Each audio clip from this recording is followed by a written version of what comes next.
Hello, hi everyone. Welcome back to my podcast. I think this is episode 29. If it's not, just ignore everything I just said. Today, I have a very interesting guest with me.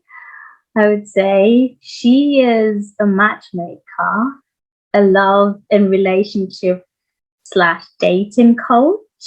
And she's here with me today to talk about all things finding love and matchmaking. So say hi to Chi.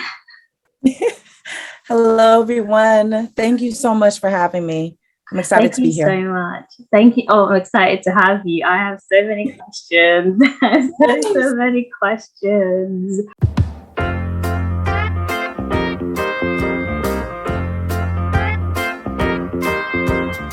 First of all, I just want the audience to get a sense of who you are, what you do, what even is matchmaking, because it sounds literal matchmaking, but Yeah, some people might be like, wait, what, are you like a real life Tinder or something? So yeah, could you give the audience a brief introduction about yeah, yourself?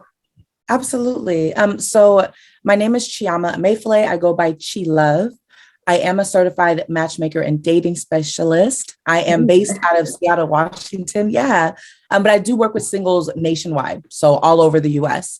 And as Right. a matchmaker, I bring people together based on what they've shared that their needs, their wants, and desires are in a partner. But my focus is Wow. going to be on compatibility. And then you two would discover if you have chemistry. Because as a matchmaker, I can't predict chemistry, but That's compatibility is very true. important for a long-term relationship. Yeah. That is so true. Oh, I talk about compatibility a lot. But before I talk about myself, again, I want to talk a bit more about you. How did you get into matchmaking?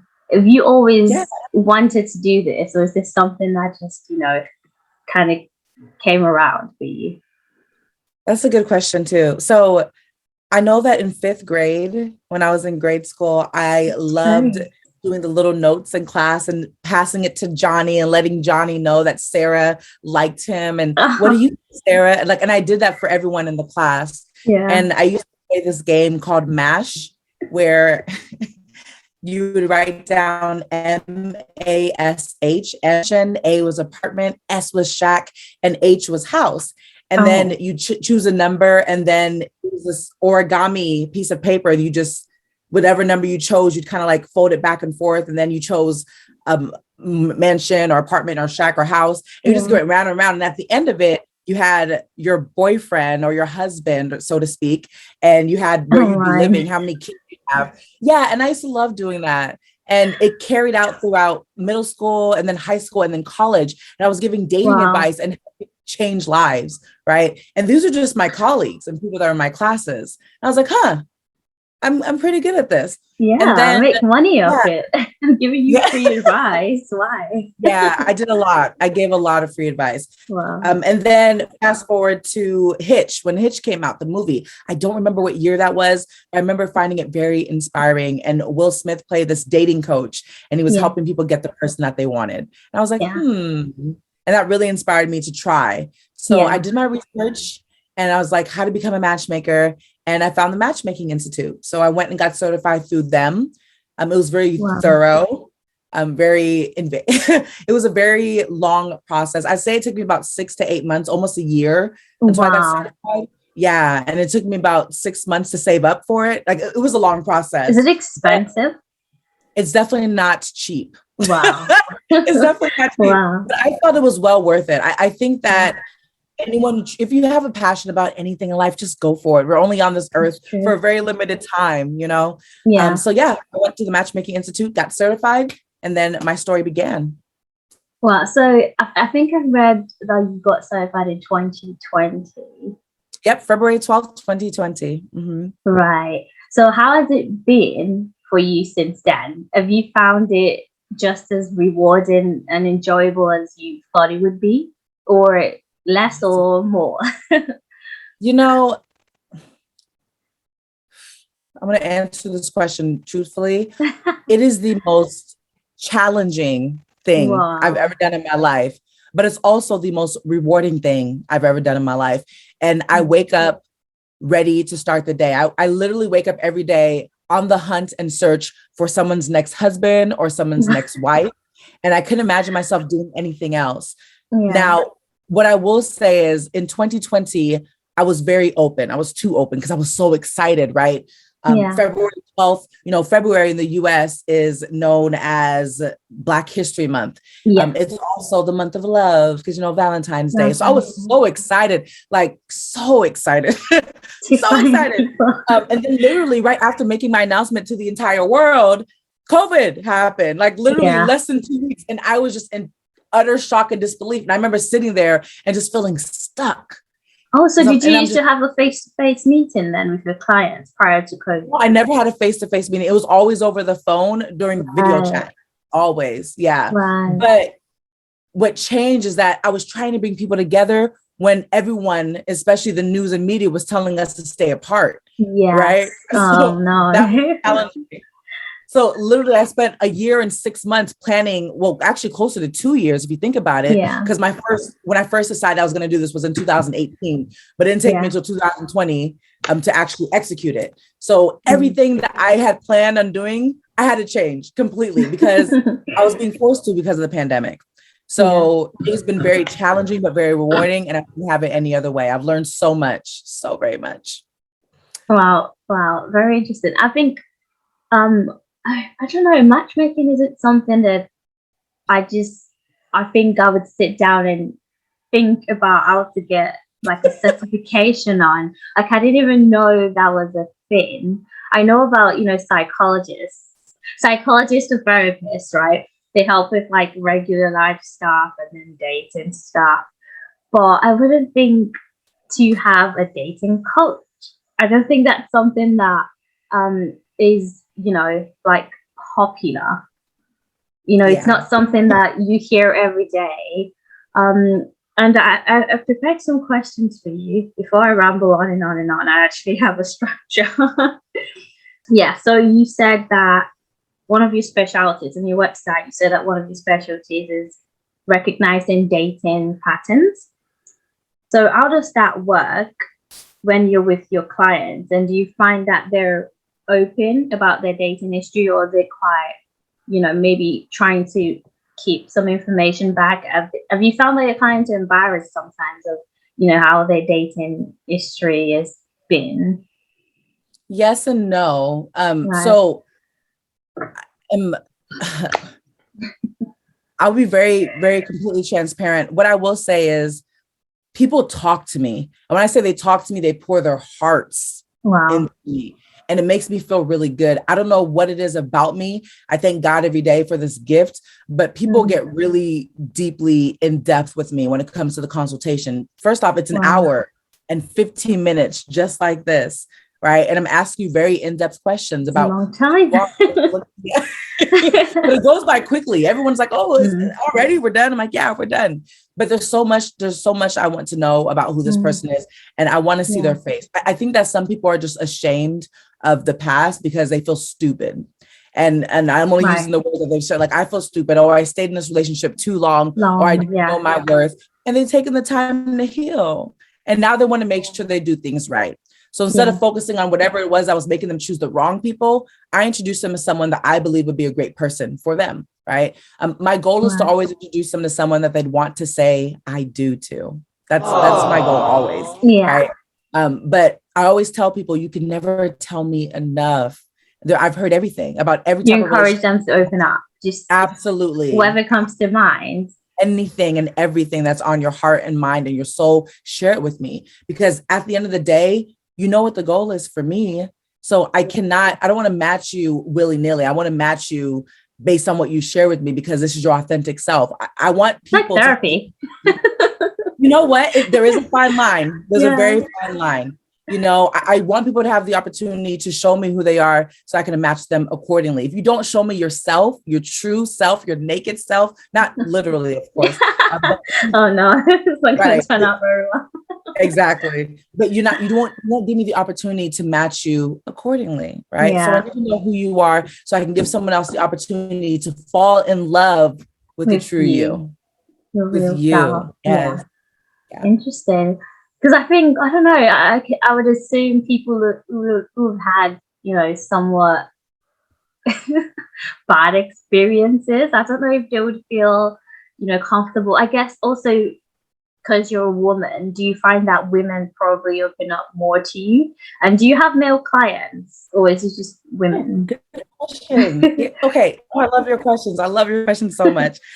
Yes, I think Wow. even going me being a woman, going beyond that, like going past that, it's really just who I am. I've always been the type of person that people can confide in easily, right? Right. They've never had any issue sharing their deepest, darkest secrets with me. So again, something about me, and I don't know what it is, but I thank God every day. It's your smile. I do. It's very Uh, inviting. Thank you. But I love what I do. I'm really passionate about it, right? And I think that Yeah. helps. And people know this is our journey, right? This is our journey. And another thing is during the consultation, if I feel like someone just isn't ready, say, let's Yeah. take a second. Let's take a second and talk. You may need to do therapy. And guess what? That's okay. There may be some healing that you still need to do before I can match you. And that's also okay. Yeah. You know? Yeah. But I also found that women are more likely to hire me than men. Men have these egos sometimes. They're just like, oh, I don't need help finding a woman. I'm like, okay, well, Yeah. are you single? Well, yeah. Okay. Are you trying to get married someday? Oh, I would love Do you to have want a a wife someday. wife? Right, Yeah. exactly. Like and the thing is, you may not have issues finding someone, but it's Mm, finding the right one that you may have issues with. As a exactly. society, people are focused on chemistry too much. Like, oh, he is so Oh, fine. Oh, I love his beard, and men, oh, she looks good. I love her body. Oh, you know what I yeah. mean? But what about who we are on the inside? Like people forget just as humans. So people focus too much on chemistry. I bring them back so the focus is on compatibility. So Yeah. Well, that actually, reminds me of Love Is Blind that I just finished watching. Have you seen the second season? I have seen the second season. Oh, well, are And you a believer? Because I'm I am a not. believer that Love is Blind.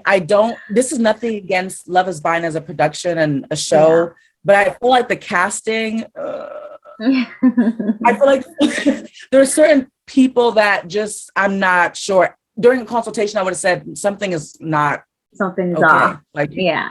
something's off. Yeah.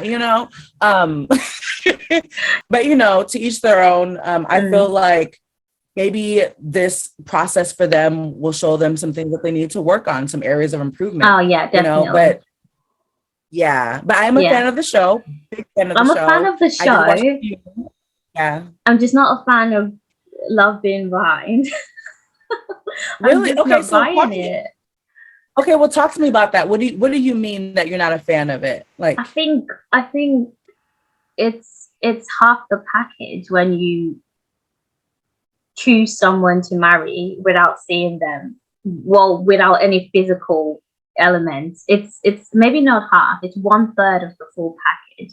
It's still a huge portion that's missing from your connection. So why would you do that to yourself? I don't think emotional connection alone is, you know everything.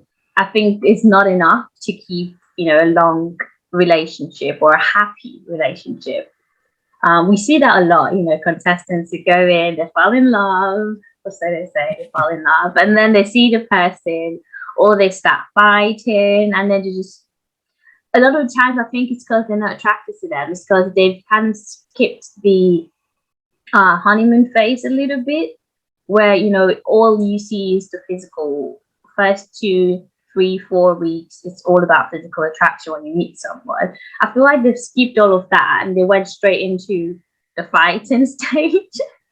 And a lot of the time, the love is just not strong enough because they've built it solely based on, I wouldn't say compatibility, I would say shared interest, common interest, or shared experiences a lot of the time.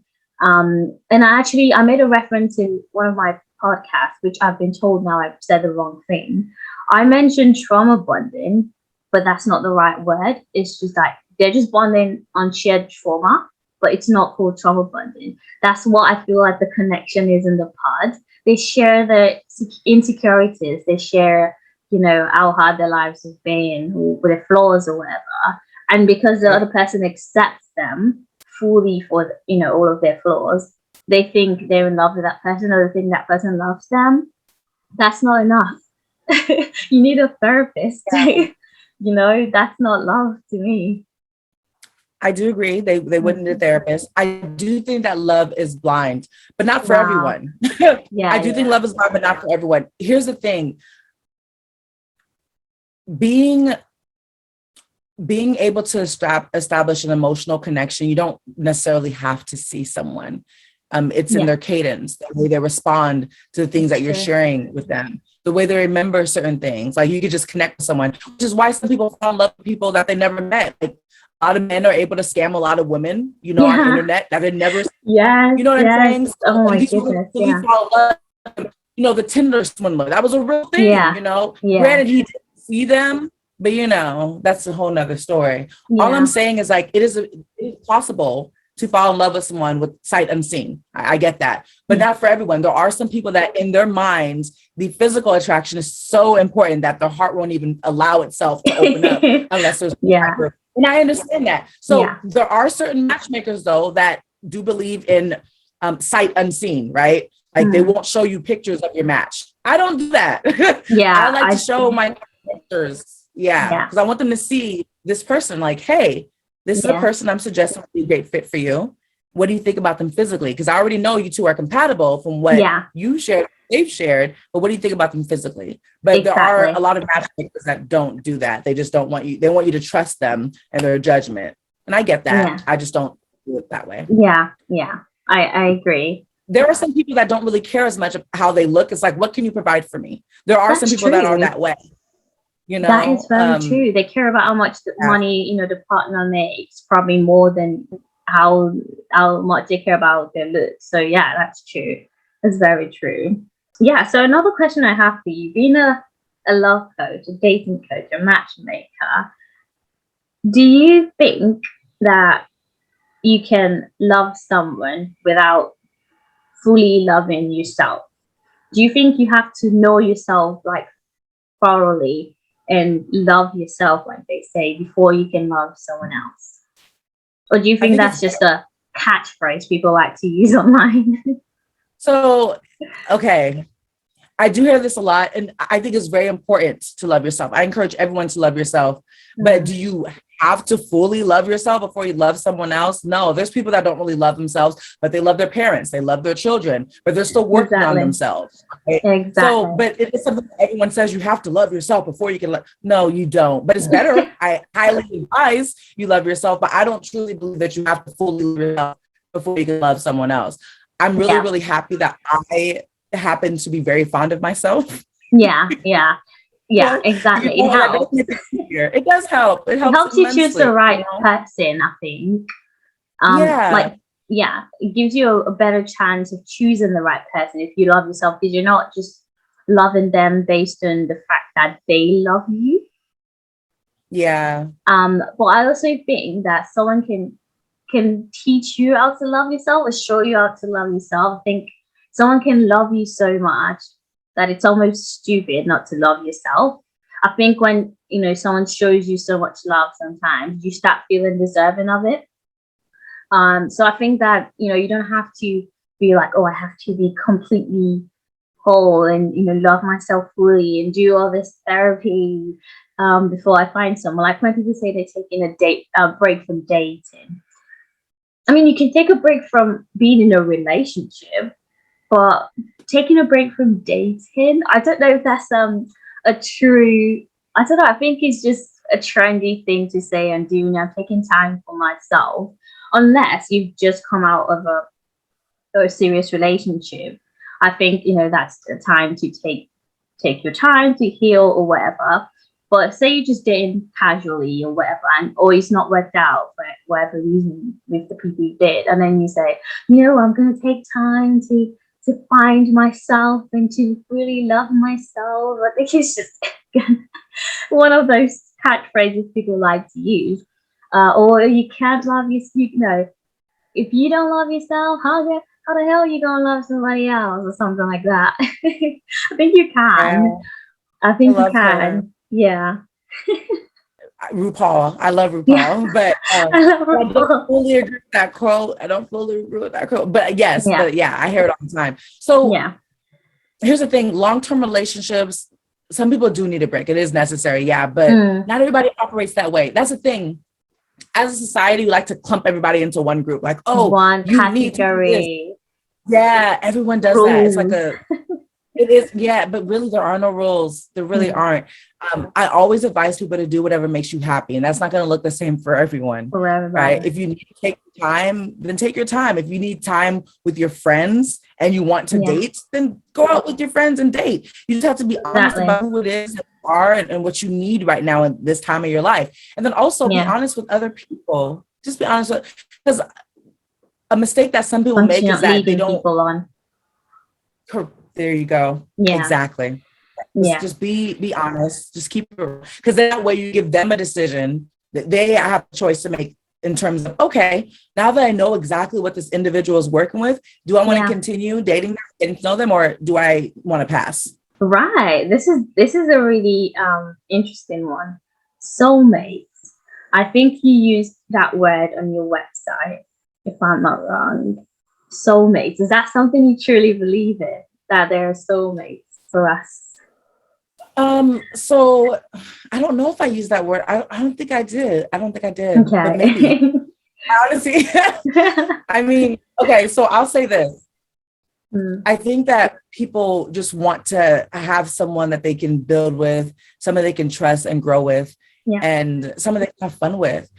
Now, I think soulmates come in different forms, Yeah. but we have a series of soulmates in our lifetime, right? I'm like, Mm, there's some people that they met their soulmate, right, in high school. Like, oh, this is the love of my life, my high school sweetheart. There's other people it didn't happen until college. There's other people it didn't happen until their second marriage, sometimes their third, right? yeah. So soulmate is one of those catchphrases or whatever the Yeah. case may be. But Again, yeah. at the end of the day, though, just find someone that you're happy with, Yeah. someone that just brings you joy. You should already be a happy person before that person, but they should add to your happiness. And whatever that Yeah. looks like to you is whatever that looks like to you. You may have several soulmates in your lifetime. You may just have one, but either way, just be true to yourself. Just be true to Yeah. yourself. I don't know. I find the word very problematic. um, Soulmate. I don't know. It's like, I mean, I think based on what you just said, you believe that there's multiple soulmates, right? There's not I just mean, one person for you.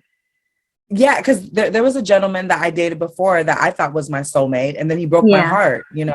And so, and I But think does that a that lot make of him people are not your soulmate then, just because he broke your heart? exactly, so that's the thing. See, and that's another thing. Like, you can Hmm. have a soulmate that it doesn't work out with, or you can have someone Yeah, that believes that you're their soulmate. And you're exactly. like, actually, I'm not. So Yeah, that's what I think. I don't know what even is a soulmate. I think, look differently for everybody because there's some people again who may have felt their high school sweetheart was their soulmate. People mm, discover their soulmate in college. Some people it was their second marriage. Like I'm saying, it's different for everybody. You can't yeah, put love and relationships and dating and marriage into one box because we're all so different. All of mm, us have a different definition of what love looks like because we all yeah, experienced it in childhood. Like we're all different, all yeah, different. yeah. I mean, I talk to my friends a lot about their dating life, about my dating life, and it's fun. It's definitely a fun thing to like discuss, but I've never ever ever considered being a dating coach. Probably because I don't know. I don't know. I feel like you would have to be a certain type of person who is, and just let me know if I'm describing you right. First of all, you Okay. have to enjoy talking a lot because you'll be doing that majority of the time. You have to be Yeah. willing to listen to people's problems. You have to potentially be willing to console people when they're crying, because I can imagine there will be tears sometimes. You Yeah, have to definitely. be able to, put up with someone potentially like blaming you for their relationship not working out. There's all these different aspects to it.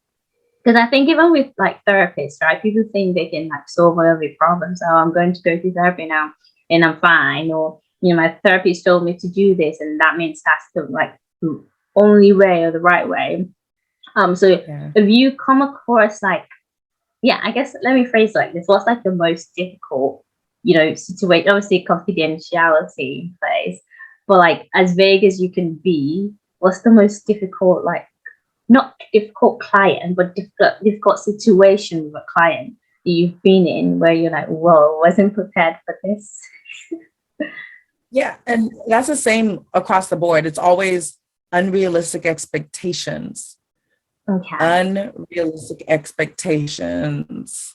Like I had a client before when I first launched my business, and she was in her mid 50s, going towards 60. And she wanted to be tall, 6 feet tall, making six figures, in we shape all like or fit. that. I understand. Yeah, but she didn't want him to have any gray hair at all. Just diet. Yeah. I mean, but here's the thing. The more specifications you have about how your person's supposed to look, the harder it becomes, right? Because now I can find a great man for you that's 6 feet tall and in shape and making six figures, but he has gray hair, and I have to say, actually, that little gray. So I kept running into a wall, hitting a brick wall with her, and she's like, well, like you said, she's like, well, I can't, why can't he? And I'm like, I get that, but you're including so many wonderful men because they have a little gray in their beard. She's like, I just, no, absolutely too many not. filters, like, okay. Too many filters. Yes. Yeah. Unrealistic expectation. Because at the end of the day, when you're 80 or 90 years old, you're not going to care so much about the gray hair. You're going to care about their hearts. You're going to care about, are they going to be there holding your hand when you're on your deathbed? That's what really matters. That's all the other stuff, I mean, yeah, great, but it doesn't matter as much. That is true. Yeah. Also, leading off of that, do you have like when you do matchmaking, do you have an Excel spreadsheet or like a database? Is it automated, or do you manually go through people's profiles and try and see whose profile matches? Listen, I'm a one-stop shop. I'm a one-woman show. I do it all. I do everything. I do background checks. I do the screening. I do the consultations. I do the love and dating advice sessions, everything. I do it all. And I manage to get it done. It's a lot though. It's so much. It's so much. And I can't imagine it is, but I can't imagine doing anything else. I think that you should love whatever it is that you do. It doesn't matter how it looks like to anyone else, but if you love what you're doing, it won't always feel like work. It gets tedious sometimes and challenging, but I got to do it. I got to get it done. One thing I did do is, because I work with singles nationwide, I've formatted it. So when I pull up a certain state, I can say, okay, these are all my clients in Washington. These are all my clients in New York. So it goes Washington, for example, it'll say Washington 35, and then it'll say their name, right? So that when I'm looking a client that's in their 40s. Because another thing with matchmakers is we collaborate often. When we can, we collaborate. Yeah. So if I have a client or a matchmaker, it can be. It's a whole nother topic. But when I have a match that reaches out and say, I have a client in Arizona, for instance, I'm going to type in AZ. All my clients in Arizona will pop up. And then based on what they're telling me they're looking for their client, I can look at my database and say, I think I have someone. Or actually, I don't have anyone. So that's how I organize it, by state and age. State and age. Right. Yeah. This is more of a, not very personal, but something that I've thought of before. How do you decide if it's just an imperfection, right? So you meet someone, they do something and you're not very comfortable with, or you don't That's it. Yeah, you don't like, right? That's it. Yeah, but how do you decide if it's just an imperfection that you should try to accommodate, or is it like a genuine reason for concern? For instance, say, I don't know, I bite my nails, right? Sometimes when I'm nervous. Some people might find that disgusting. While others are just like, it's just a bad habit, right? Or I guess that's not really a red flag. That's more of, someone's Yeah, bad habit. But I'm trying to think of something that might be, oh, for instance, people that are quite thrifty or don't like to spend money a lot. um, us women like to think way into the future, right? If a guy wouldn't spend on an expensive meal, for instance, we can be like, oh, it means when we're married, you will probably not want to spend on something. I don't know, whatever it is. Yeah. Um, Whereas that could just be who the guy is probably very economical. He likes taking his finances seriously. So that's just an example. How do you decide if it's something that's, just it's flaw, no one's perfect, or, this is a red flag, move on, you know? So yeah, and what you said earlier, when if something makes you feel uncomfortable, that's Right. it.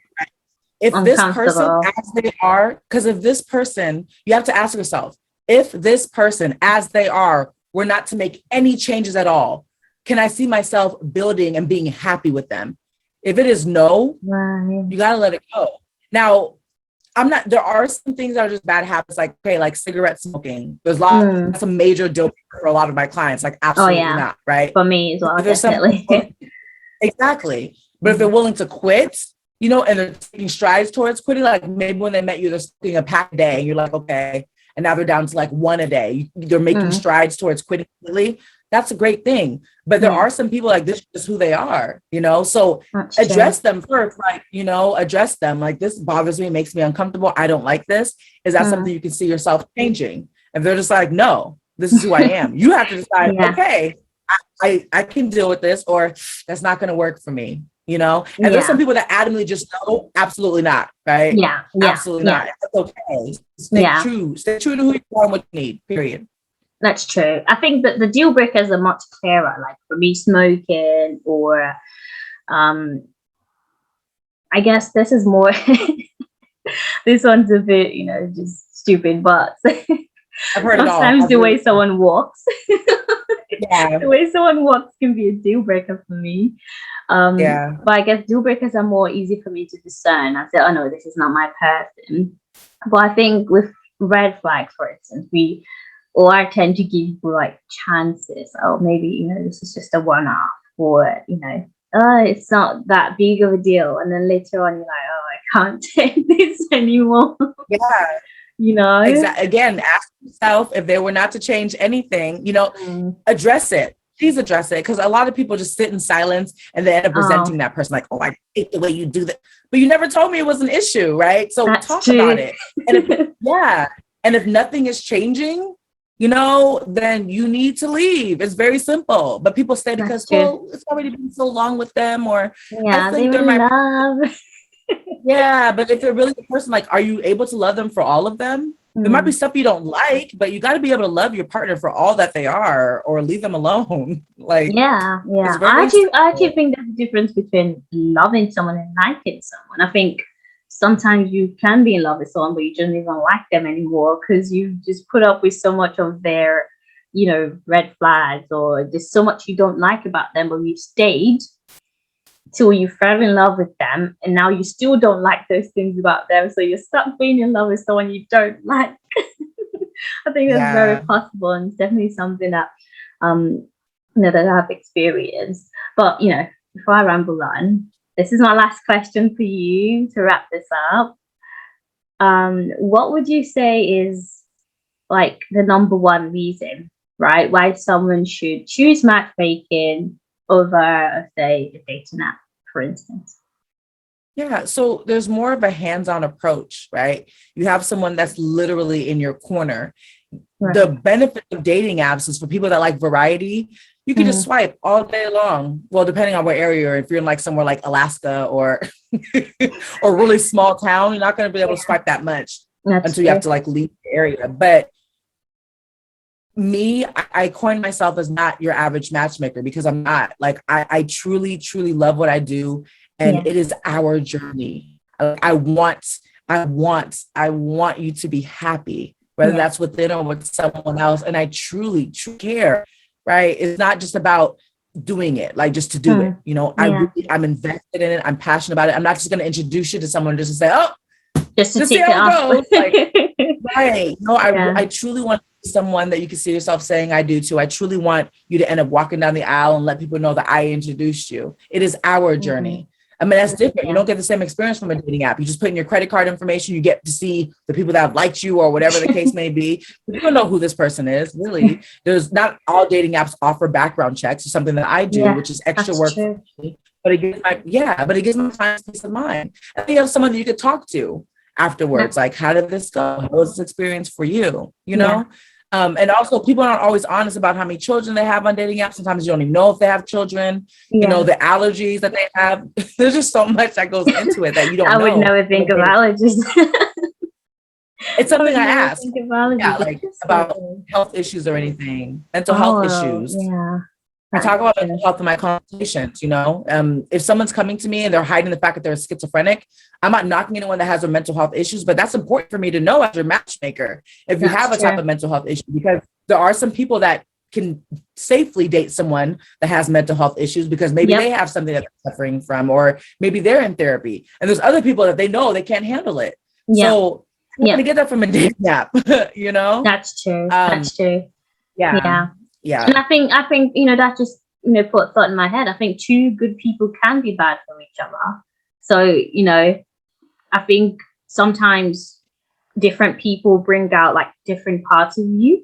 And if someone's mental health issue, for instance, is, I don't know, anger, right? Anger management is something someone's like, you know, dealing with. If I was someone who is quick to react, I would not be able to date someone with anger management. I mean, anger issues. You know, because it would just clash all the time.